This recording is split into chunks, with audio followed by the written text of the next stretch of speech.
step for man, one giant leap for Zambia.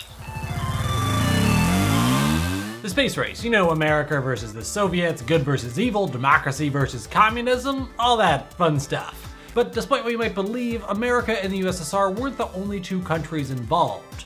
Zambia was also in the space race. Meet Mukaka Nicoloso, a self-proclaimed Afronaut in Zambia in the 1960s. He opened the National Academy of Science, Space Research, and Philosophy in 1960 near Lusaka, a culty organization where he trained astronauts, or Afronauts if you prefer.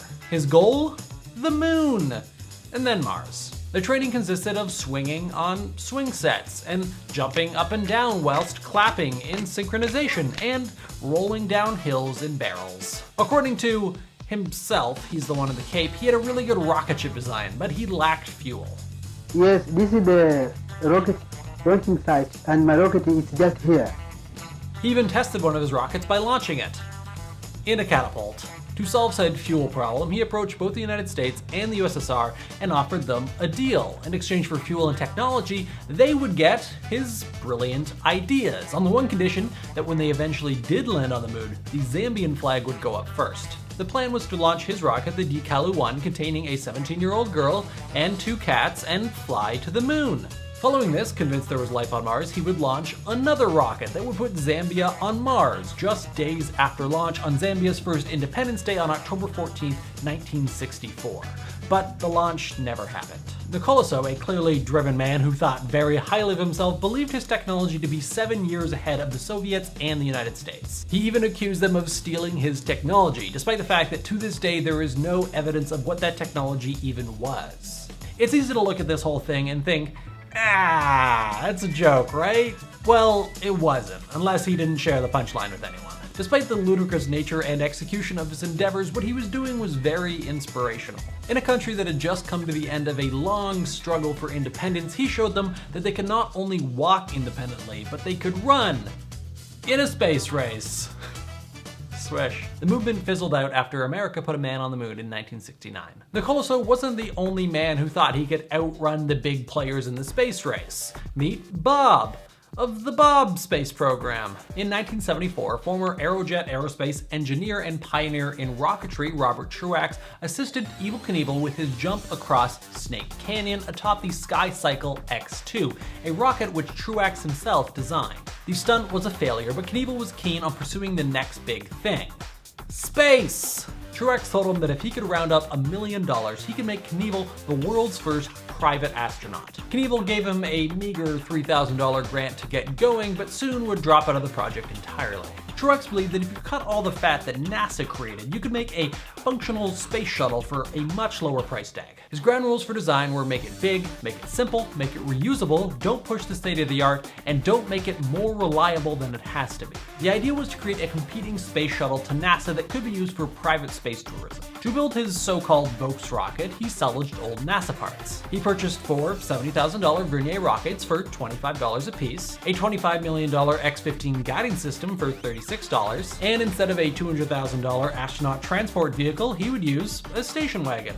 His mission control was also his rocket transporter, which was a Chevy van. The rocket, which was basically a pointed cylinder with a stool on top, had life support, which consisted of a tube leading outside for before and after flights, and during the 11-minute flight, the astronaut would breathe the cabin air. Altogether, the program would cost around $800,000 for a reusable space shuttle, compared to the $7.5 billion NASA sunk into Columbia. He put out applications for would-be astronauts that happened to have $100,000 laying around to donate to the project. He even appeared on The Tonight Show calling for volunteers, of which he got more than 3,500. Now, when you first read about this, you say, hey, some nut, went out and built his own rocket.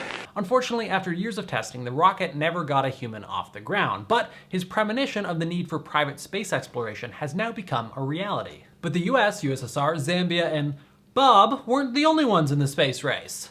So was Lebanon. In 1960, physics and math professor Manouj Manouchian started the Hagasian College Rocket Society with no government support to start. They started with small forearm-sized rockets and gradually worked their way up the ladder. They even made their own propellant, as rocket fuel was impossible to come by in that part of the world. They built their own rockets with spare parts that they could find in metal shops, and the project was funded by whatever the students could chip in. In 1961, they successfully launched a multi-stage rocket, which got them some government funding, front page coverage, and in 1962, they officially named the movement the Lebanese Rocket Society.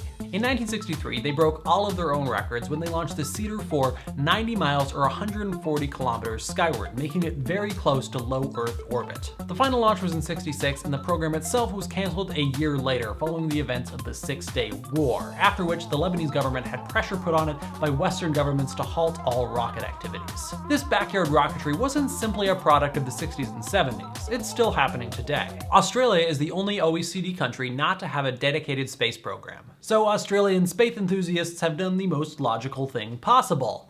They made their own space effort. Stuart McAndrew is one of the apparently at least several Australians who have made their own space things to fill the gap left by the government. McAndrew's space thing is a microsatellite called a pocket cube, spelt with a Q, of course. Full-size commercial satellites weigh hundreds, sometimes even thousands of kilos, and cost millions of dollars to develop and launch. Microsatellites, however, cost much less to make and can be built for around $1,000, and they weigh much less, around 10 kilos or 22 pounds. McAndrew's pocket cube, however, weighs just 20 grams or 0.7 ounces. Unfortunately, he can't just throw it into space, so he'll need to hitch a $30,000 ride.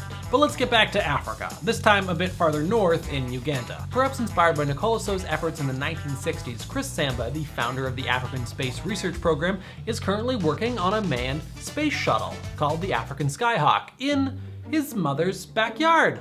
The program is entirely funded by donations, and they hope to test fly the plane within the next 4 to 6 years. His plans for zero-gravity training involve a tunnel with a jet engine at one end, which he would, quote, throw a guy in, saying that he'll float in the same way he would in space. The plan is to fly the plane up to Earth's lower orbit, and then go from there. He sums up what you all probably are thinking by saying, at one point or another, every successful scientist has been called a madman. Again, it's really easy to laugh at the space shuttle, but we shouldn't. Regardless if they ever even get anywhere, they've inspired people to possibly become the next generation of astronauts, which is worth far more than just going to space again.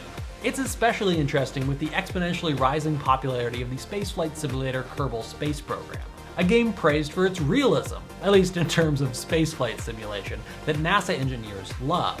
People are getting better and more informed about the intricacies of spaceflight at home, which is kind of the same as building a space shuttle in your mom's backyard, right? What do you guys think? Will Uganda ever get its DIY space shuttle into space? And how will Kerbal Space Program play into the space industry as a whole in the future? Let me know in the comments, and if you want to be real cool, you can check out my Patreon campaign to try and help this space program get into space.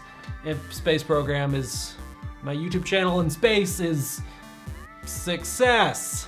I'm really good at the metaphors. We did a Google Hangout last week just for Patreon people, and I thought only one person showed up, so we had a real intimate chat. But it turned out there was a lot of people there, and the chat just was broken, so our intimacy is now public.